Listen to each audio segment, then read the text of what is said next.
Bonjour, je vous souhaite la bienvenue à notre webinaire sur les restrictions des substances dangereuses dans les équipements électriques et électroniques, ROHS, organisé dans le cadre de Betriber Envet. Nous allons passer une petite heure ensemble. Au programme,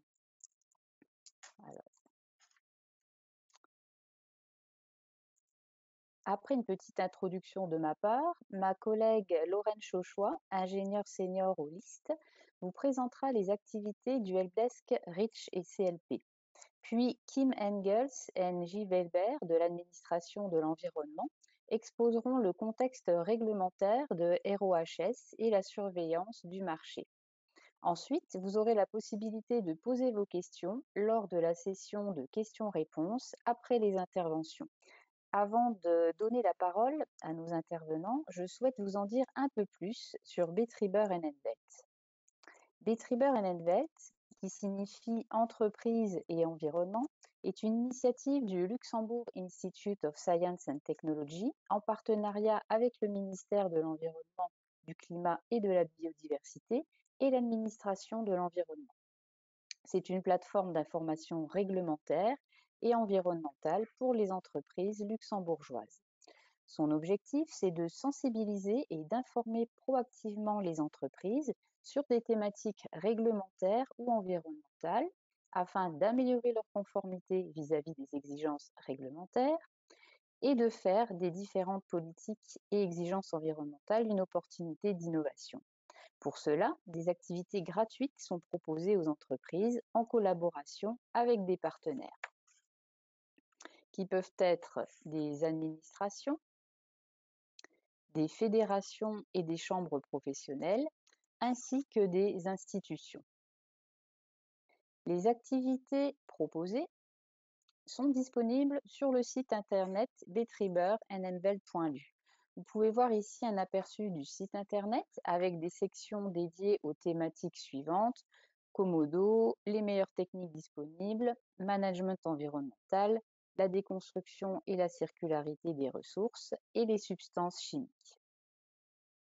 Betriber Envel vous propose ainsi une information synthétique et accessible aux non-initiés, des outils et des guides, des événements. Les présentations des événements et les vidéos des webinaires sont accessibles sur le site internet. Les dernières actualités sont mises régulièrement en ligne. Une newsletter est envoyée chaque trimestre. Vous pouvez vous y abonner grâce à ce QR code et je vous invite à le faire pour être au courant des nouveautés et des prochains événements. Par exemple, au deuxième semestre, d'autres webinaires sur la responsabilité élargie des producteurs, la REP, seront organisés en collaboration avec l'AEV. La REP en général, le 23 septembre en français et le 30 septembre en anglais de 10h à 11h. Et ensuite, la REP pour les piles et accumulateurs le 27 novembre en français et en anglais. Betriber Envet est également présent sur les réseaux sociaux, sur LinkedIn et sur YouTube. Si vous souhaitez en savoir plus sur les réglementations relatives au domaine de l'environnement et des produits chimiques, n'hésitez pas à vous abonner à la chaîne Chemicals and Environment Luxembourg, qui regroupe les activités de Betriber Envet et du helpdesk REACH et CLP Luxembourg. Vous pouvez retrouver des informations simplifiées et synthétiques sur ROHS sur le site internet Betriber Envet dans la section Substances chimiques. Vous pouvez voir ici un aperçu de la section sur ROHS avec les questions fréquemment posées, les FAQ, des liens vers la réglementation, la documentation disponible, les liens utiles au niveau national et européen, ainsi que les coordonnées de l'AEV. Vous avez ici l'adresse qui s'affiche. Pour finir, vous retrouvez ici toutes les coordonnées de Betriber Envet. Nous allons maintenant entrer dans le vif du sujet avec la présentation de ma collègue, la présentation du helpdesk REACH et CLP. Bonjour tout le monde et merci Caroline pour cette introduction à Betriber Envet et pour l'événement d'aujourd'hui sur ROHS. Donc, pourquoi une présentation du helpdesk REACH et CLP? C'est parce que Comme l'a montré Caroline sur le site Betriber Envelt, ROHS fait partie de la section produits chimiques et REACH et CLP sont les deux grosses réglementations générales autour des produits chimiques. Donc, moi, je vais juste vous présenter, je ne vais pas vous faire un cours sur REACH et CLP, ce n'est pas le but du jeu aujourd'hui, mais de vous présenter les activités du helpdesk REACH et CLP au Luxembourg. Donc, comme je l'ai indiqué, le helpdesk REACH et CLP se concentre sur deux réglementations produits chimiques. Donc, REACH qui est en vigueur depuis 2007 et CLP qui est en vigueur depuis 2009. À savoir que ces deux réglementations sont coordonnées au niveau européen par l'Agence européenne des produits chimiques ou ECHA. Alors, la mise en œuvre de REACH et CLP au Luxembourg, donc, elle se fait par la loi du 16 décembre 2011, notamment ce qui concerne les modalités d'application des sanctions. L'autorité compétente, c'est le ministère de l'Environnement, l'administration compétente et l'administration de l'environnement. Et il y a également une coopération interadministrative, genre l'AEV, l'inspection du travail et des mines, l'AGE, donc l'administration de la gestion de l'eau, entre autres. Et c'est ce comité qui supervise, un comité interministériel, supervise l'application de ces deux règlements. Donc ça, c'est la loi luxembourgeoise, le paquet REACH, donc qui comprend la fameuse loi du 16 décembre concernant tout ce qui est contrôle et sanctions concernant REACH et CLP, et un règlement grand-ducal qui, lui, abroge l'ancien règlement sur les fiches de sécurité. Donc pourquoi helpdesk REACH et CLP au Luxembourg? Il faut savoir que c'est quelque chose qui est demandé dans REACH et CLP, que chaque État membre mette en place un service national d'assistance technique afin d'aider les entreprises, fabricants, importateurs, utilisateurs, distributeurs de produits chimiques, afin de les aider concernant leurs obligations vis-à-vis de ces deux règlements. Donc nous, on est là pour conseiller et assister les entreprises luxembourgeoises à se conformer vis-à-vis aux exigences de ces deux règlements. Et c'est un service qui est financé par le ministère de l'Environnement, mais également par le ministère de l'Économie. Et nous sommes ici gérés par le LIST. Donc, on est assez similaire à la plateforme Betriber qu'a présenté Caroline. Comme j'ai dit, notre premier rôle, c'est d'être le point de contact des entreprises. Nous sommes un point de contact gratuit pour toute question spécifique. Nous fournirons les orientations pour permettre aux entreprises de se conformer à REACH et CLP. Nous avons également des brochures sur les sujets de REACH. Nous avons des newsletters, des outils, un site internet et nous organisons également des conférences. Donc, je vais rapidement présenter un peu tous ces points et à savoir que fournit notre service en 3 langues, dont français, allemand et anglais. Donc, tout comme Betriber, nous avons notre site reach.lu. Donc, vous voyez ici une capture d'écran où vous pouvez avoir des informations générales sur REACH et CLP, les actualités, les informations sur nos événements également, et l'accès à nos outils. Nous avons également un site annexe concernant la réglementation sur les polluants organiques persistants, POP, dont on gère un peu les questions générales en collaboration avec l'AEV. Donc, nous avons un site internet qui est fait sur le même modèle que pour notre site REACH. Nous avons également des lettres d'information. Donc, je vous mets ici l'accès si vous souhaitez en savoir plus sur les produits chimiques. Et nous fournissons en fait deux lettres d'information, une lettre d'information mensuelle qui reprend nos actualités du site, et nous avons une lettre d'information plus spécifique qui concerne les substances extrêmement préoccupantes, donc pour permettre aux entreprises de comprendre quelles substances c'est un peu dans le viseur au niveau européen et de suivre le processus d'identification des substances SVHC, mais également le processus final qui est la procédure d'autorisation dans REACH. Donc, si vous êtes intéressé, vous pouvez aller sur notre site internet et vous inscrire à la newsletter. Nous avons également nos événements, tout comme Betriber. Donc, vous voyez aujourd'hui en collaboration suite de ROHS, et vous pouvez retrouver les événements passés, les webinaires, les vidéos, les présentations. Ça a été présenté par Caroline. Donc, nous avons la page Clean Chemical and Environment, donc qui est co-gérée, sur lesquelles on retrouve des informations relatives au helpdesk et à Betriber Envelt. Donc, pour trouver toutes nos informations au niveau du helpdesk sur nos événements, les publications, les informations qui sont pertinentes pour les entreprises. Et également, nous repostons des informations provenant de nos partenaires luxembourgeois, de l'ECA, par exemple. Donc, juste pour montrer un petit peu des exemples de posts qu'on peut faire de nous, nous avons sur des journées mondiales, nous pouvons avoir un sujet, un focus. Et nous avons, dans le cadre de Rich, les essentiels Rich et CLP. Et par exemple, pour Betriber Envelt, nous avons les minutes Betriber Envelt qui parlent de sujets donc pour Rich, Rich et CLP ou POP et environnement pour Betriber. Donc la chaîne YouTube qu'a mentionné Caroline, où vous retrouvez les webinaires de manière générale. Pour le helpdesk, on propose également d'avoir les sous-titres en français, en allemand et en anglais en fonction de la langue du webinaire.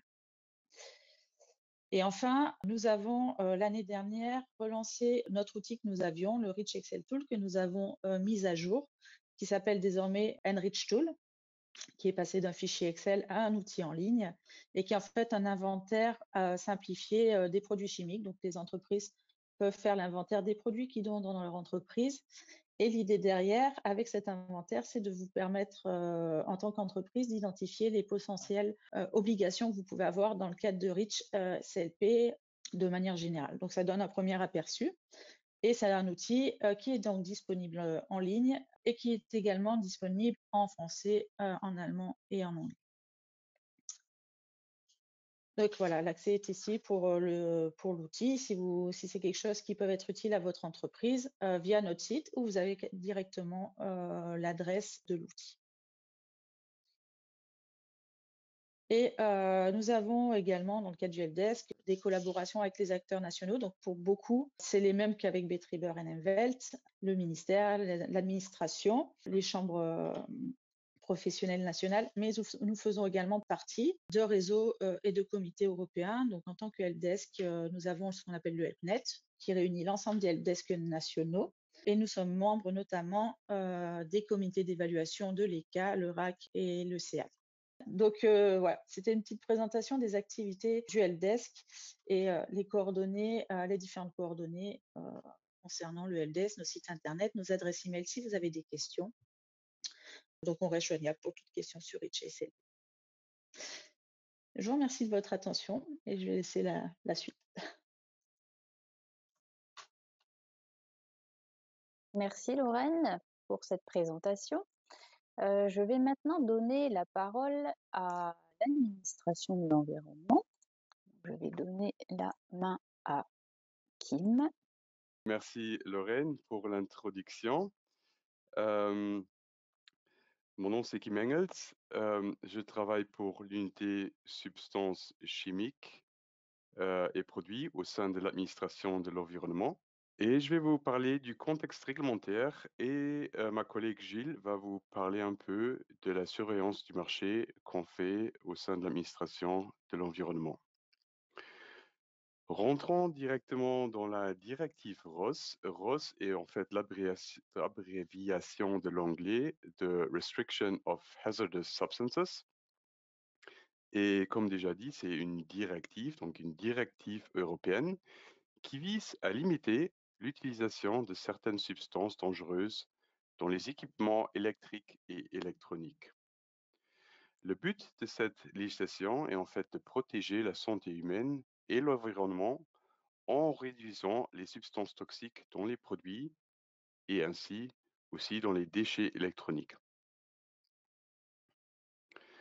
Comme il s'agit d'une directive européenne, la transposition au Luxembourg est faite par le règlement grand-ducal du 30 juillet 2013 relatif à la limitation de l'utilisation de certaines substances dangereuses dans les équipements électriques et électroniques. Vous trouvez ici aussi le lien. Je crois que notre présentation sera aussi partagée à la suite de ce webinaire. Vous pouvez tout simplement cliquer sur les liens. Je voudrais déjà aussi anticiper un peu et annoncer qu'un nouveau projet de loi est en fait en cours d'élaboration. Et ceci est majoritairement dû au fait que le Conseil d'État n'accepte en fait plus qu'une directive européenne est transposée au Luxembourg par un règlement grand-ducal. Il faut savoir qu'un règlement grand-ducal est toujours rattaché à une loi nationale.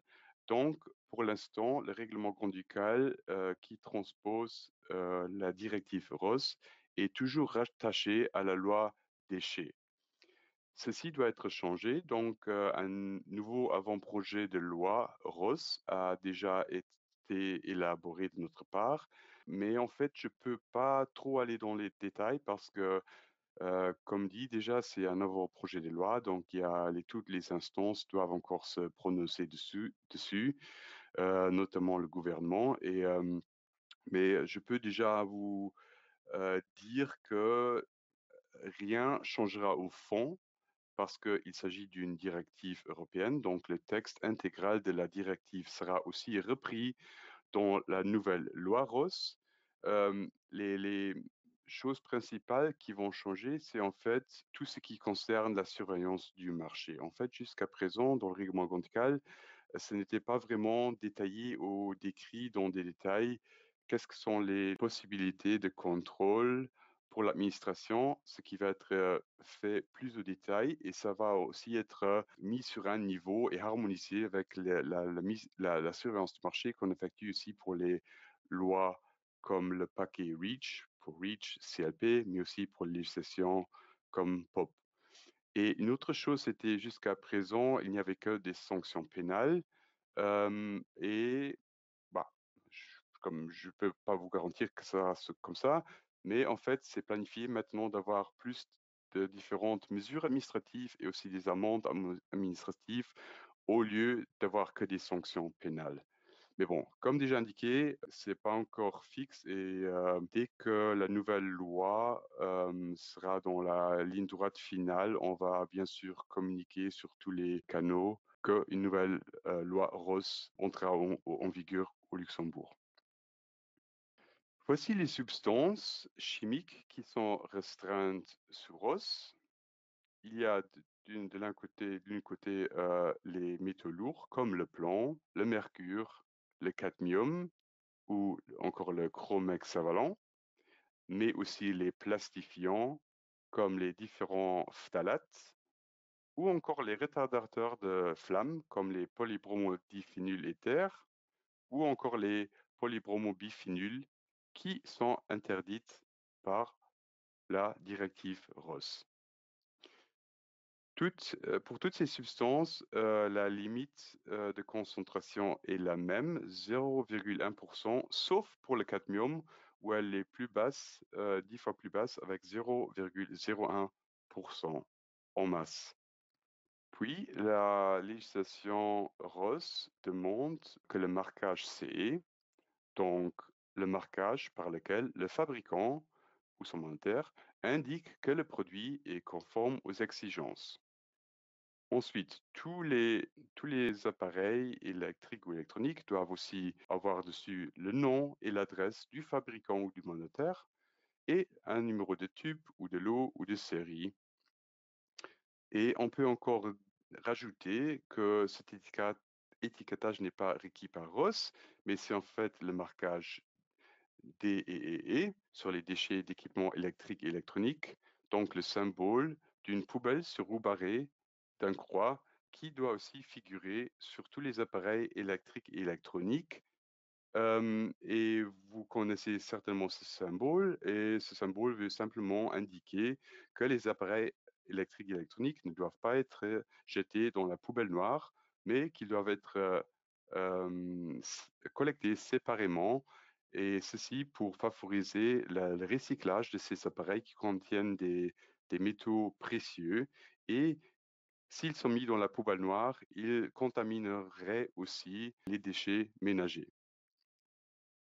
Oui, une question qu'on reçoit récemment, c'est sur le champ d'application de la directive ROS. En fait, on peut dire que généralement, presque tous les équipements électriques et électroniques sont concernés par ROS, comme par exemple les appareils électroménagers, tout le matériel d'éclairage, les équipements informatiques, les dispositifs médicaux, les jouets, les équipements de loisirs, de sport, mais aussi des véhicules électriques à 2 roues, comme par exemple des e-bikes ou des trottinettes électriques.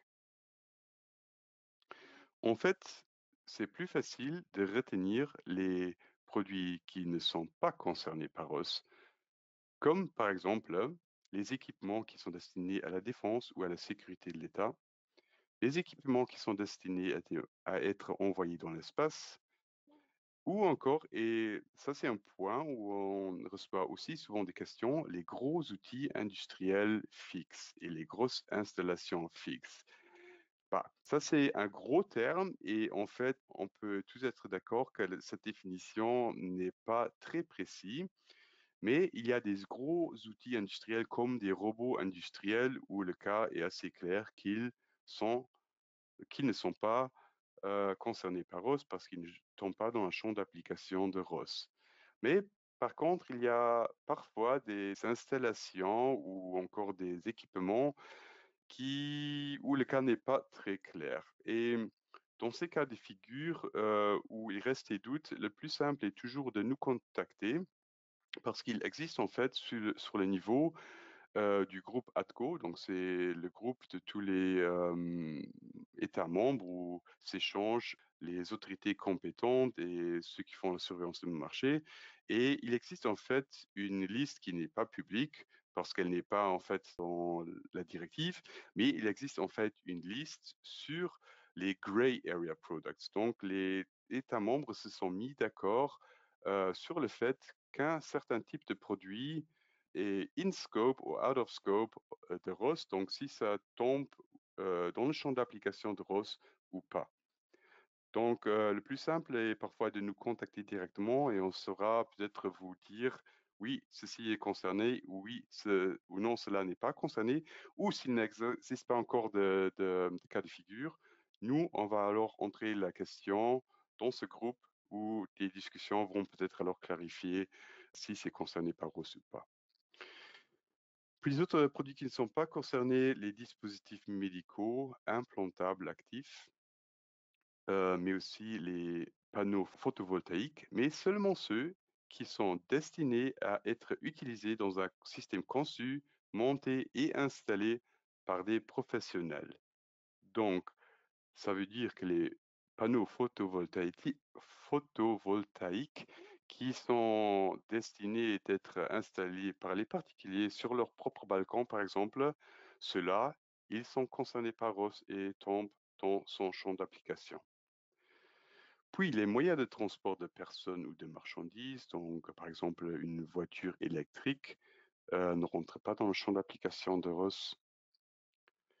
Et aussi les engins mobiles non routiers destinés exclusivement à un usage professionnel, les machines électriques de chantier par exemple, mais aussi les équipements qui sont spécifiquement conçus pour être installés en tant qu'une partie d'un autre type d'équipement qui ne relève pas du champ d'application de ROS.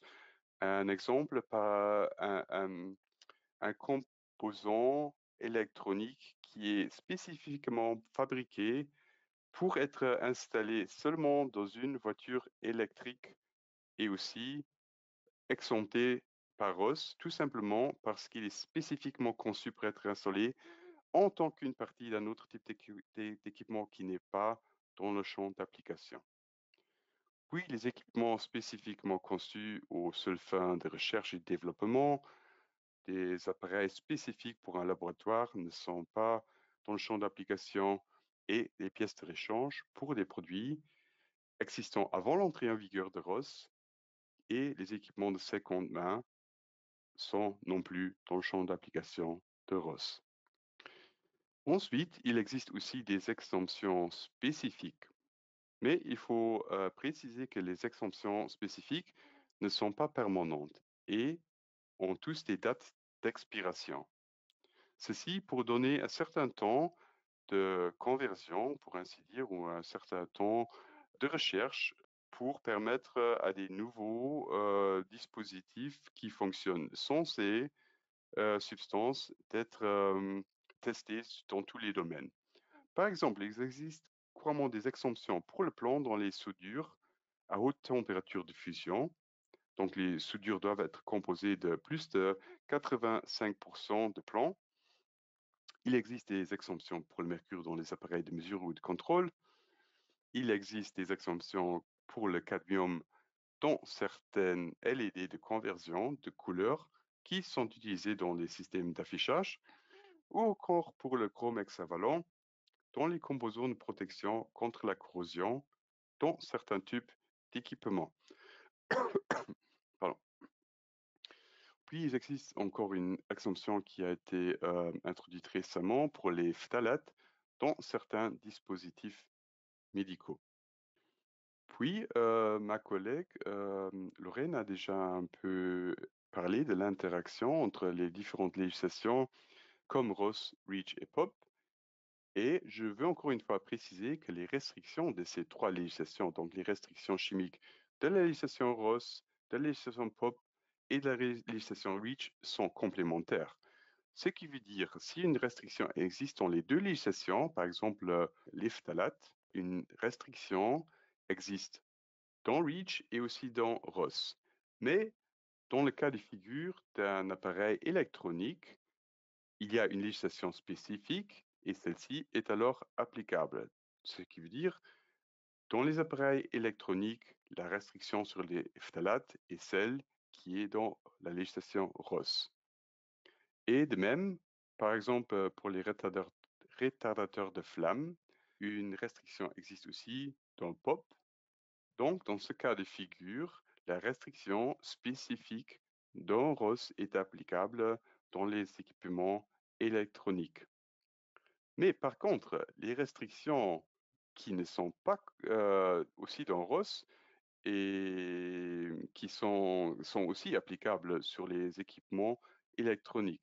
Par exemple, dans REACH, il existe toute une panoplie de différentes restrictions, ou dans POPs, par exemple, aussi, les ACCP sont aussi des plastifiants, sont interdits sous POP, et cette restriction est bien sûr aussi applicable aux équipements électroniques.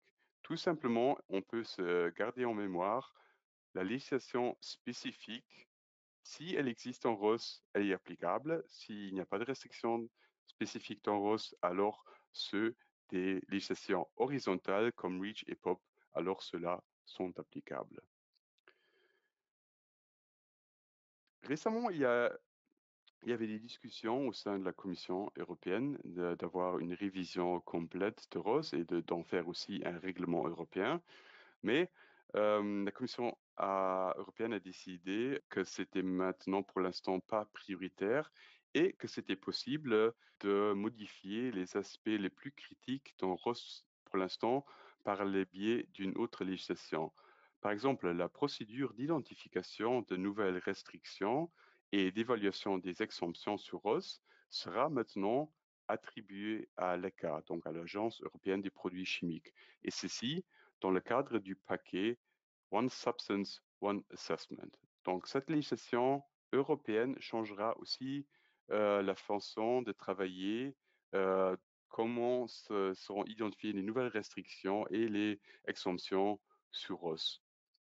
Et avec ceci, je voudrais alors donner la parole à ma collègue Gilles Weber, qui va vous parler un peu des contrôles et la surveillance du marché qui sont faits sous la législation RoHS par notre administration.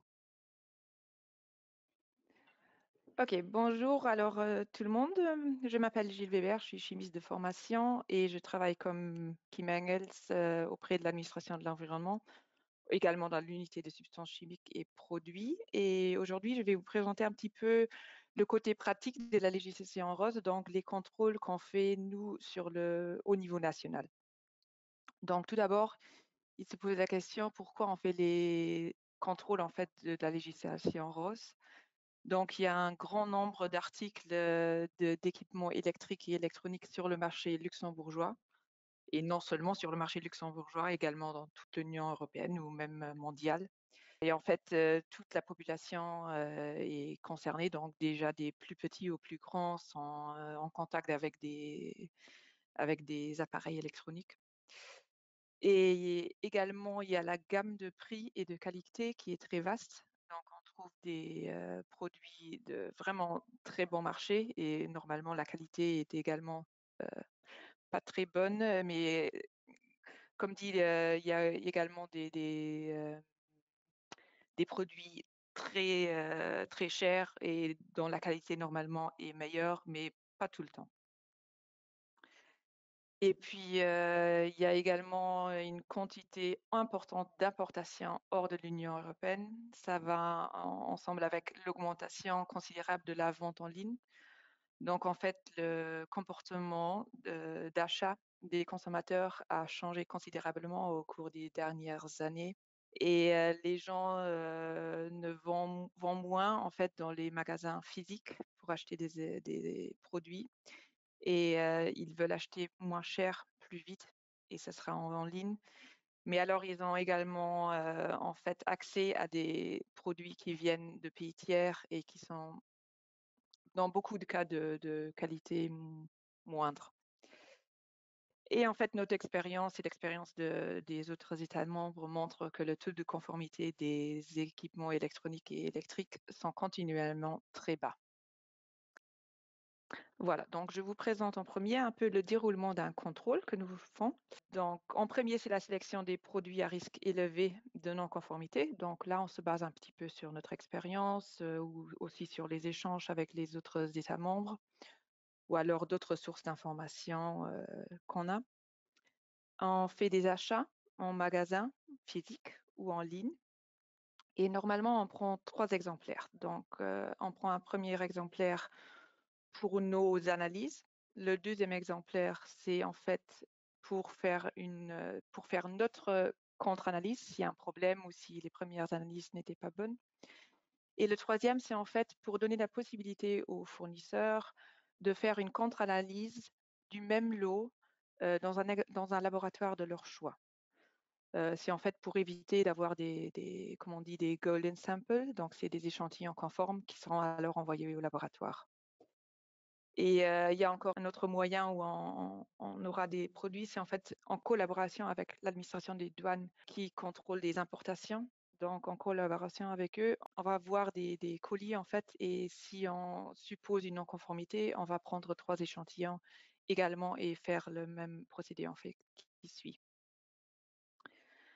Donc, en premier, on analyse un peu les informations sur le produit, sur l'emballage et les documents accompagnants, comme Kim a déjà un peu décrit, donc ce qu'il faut être sur l'emballage et aussi les langues et tout ça. Après, on va faire un screening avec des appareils XRF et F-TIR, que je vais expliquer dans le prochain slide. Et si on trouve des produits non conformes, on va faire une analyse chimique au laboratoire. En fait, on recherche là les substances restreintes sous RoHS. Et comme certaines substances qu'on retrouve souvent dans les produits et qui ne sont pas restreintes sous RoHS, on va faire aussi des analyses sur les PCCC, c'est les paraffines chlorées à chaîne courte de la législation POP, ou les HAP, c'est les hydrocarbures aromatiques polycycliques de REACH ou d'autres substances, mais ça dépend de cas en cas. En fait, on décide en voyant l'article ce qui peut être non conforme comme substance. Donc, le screening, donc j'ai parlé avant. En ce moment, on a 2 appareils de screening. Donc, c'est le XRF à gauche. C'est la spectrométrie de fluorescence de rayons X. Donc, vous voyez sur la photo à gauche, c'est en fait l'appareil que nous avons pour faire un screening. Donc, il suffit d'introduire l'article en entier, comme par exemple ici un bracelet ou alors une partie d'un article, de fermer et de lancer l'appareil qui nous donnera en fait les résultats comme sur l'écran à droite ici. Et en fait, ce qu'on peut trouver, c'est les métaux lourds. Donc, par exemple, le plomb, le mercure ou le cadmium ou aussi le chrome. Et déjà là, on peut donc trouver des non-conformités. Bon. Et puis, depuis un an, on a un nouveau appareil, c'est le F-TIR. C'est la spectroscopie infrarouge à transformer de Fourier. C'est l'appareil que vous voyez ici. Donc en fait, là, on prend une petite partie de l'échantillon ou alors le produit entier et on le fixe ici en dessous. Et puis à l'aide d'un logiciel d'ordinateur, on aura un spectrogramme. Et là, on peut en fait voir s'il y a des phtalates dedans ou alors les retardateurs de flamme qui sont restreints sous RoHS.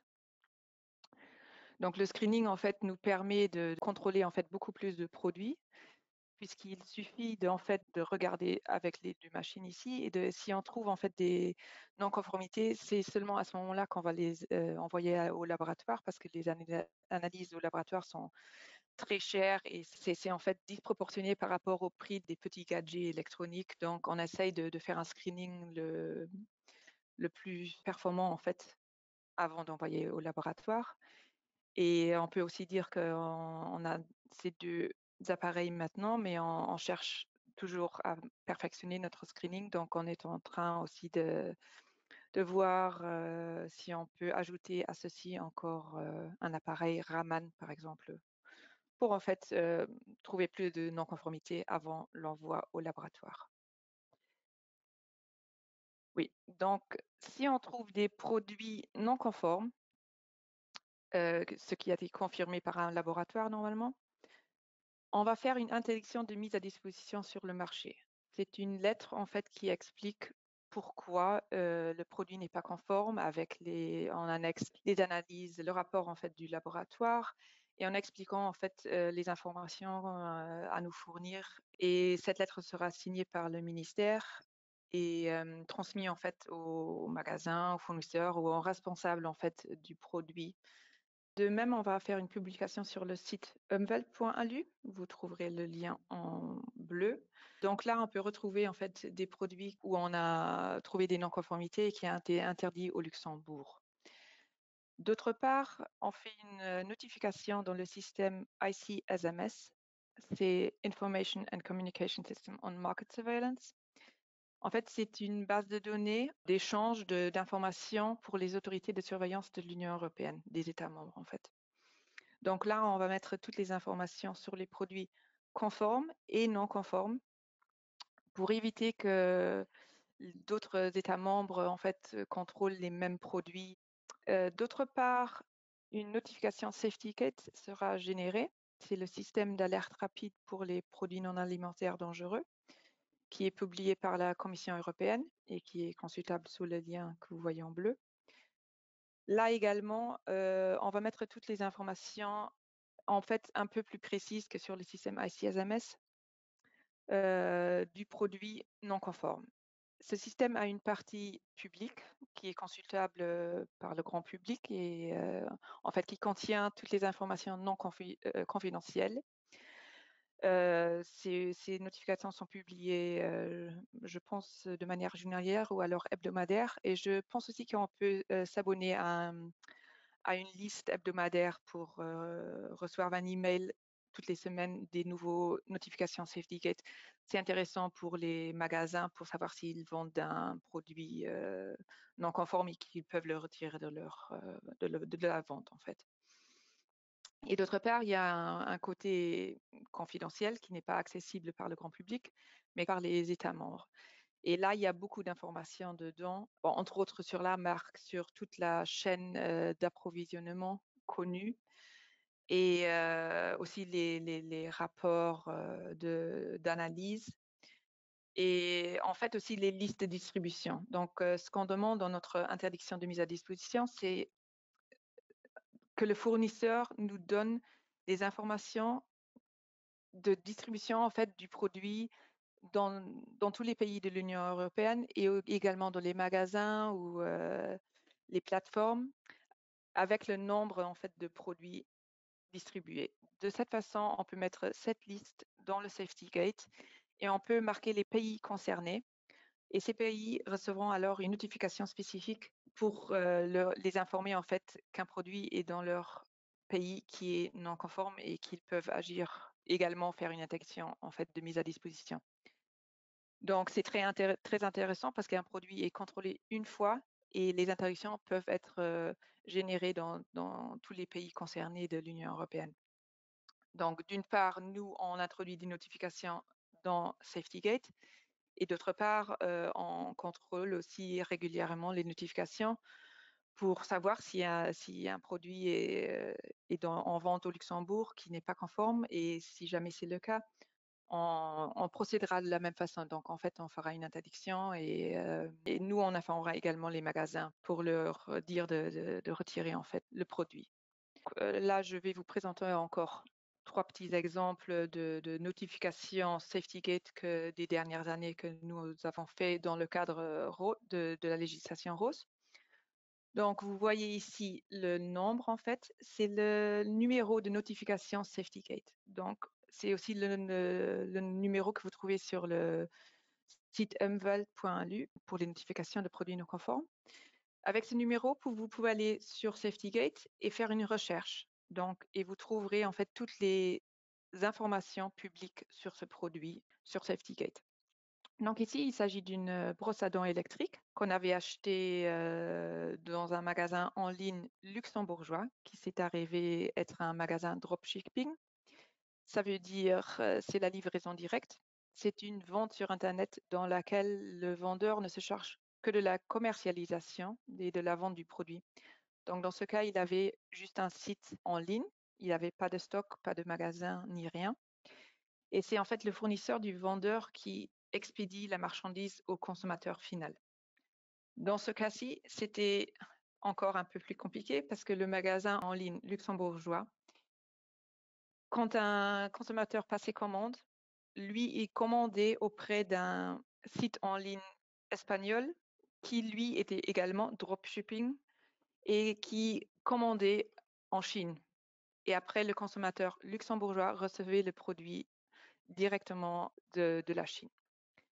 Donc, dans ce produit à l'intérieur, on avait trouvé un point de soudure du plomb dans un point de soudure à 84% et la limite est de 0,1%. Donc, c'est quand même une concentration excessive de plomb. Et là, comme je vous avais expliqué avec les listes de distribution, le magasin en ligne luxembourgeois avait indiqué que le produit était vendu dans au moins 7 pays de l'Union européenne. Je dis au moins parce que vu qu'il y a également ce magasin en ligne espagnol, les produits sont probablement distribués dans beaucoup plus de pays que seulement les 7 concernés par le magasin en ligne luxembourgeois. Mon deuxième exemple, on avait fait une campagne de guirlandes lumineuses juste avant les fêtes de Noël. Là également, c'était en fait, par hasard, c'était le même magasin en ligne de dropshipping, comme l'exemple précédent. Et là, on avait une combination de substances non conformes. Donc, on avait également du plomb dans les points de soudure, ici à 51%. Et on avait du phtalate, le DEHP, à 4,4%. Et également les PCCC, c'est les paraffines chlorées à chaîne courte de la législation POP. En fait, dans le câble entre les lumières des phtalates également, ici c'était à 1,7% et la limite est de 0,15. C'est la même chose, l'origine est la Chine, comme dans beaucoup de cas pour les équipements électriques et électroniques qui sont vendus en ligne. Et ici, le produit est effectivement vendu dans tous les pays de l'Union européenne. Donc, tous les pays ont reçu une notification SafetyGate de notre part. Et puis un dernier exemple pour savoir si vous êtes encore réveillé ou vous réveillez avant la fin de notre présentation. C'est en fait une campagne qui a connu beaucoup d'intérêt de la presse luxembourgeoise au cours de l'année dernière. C'était une campagne de sex toys, de produits intimes. Et ici, on avait trouvé en fait un vibromasseur intime électrique que vous voyez sur la photo. Là également, les points de soudure avaient beaucoup trop de plomb, 65%. Et on avait une combination de phtalate dans la partie extérieure du produit, donc 4,5% de DBP et 7% de DEHP.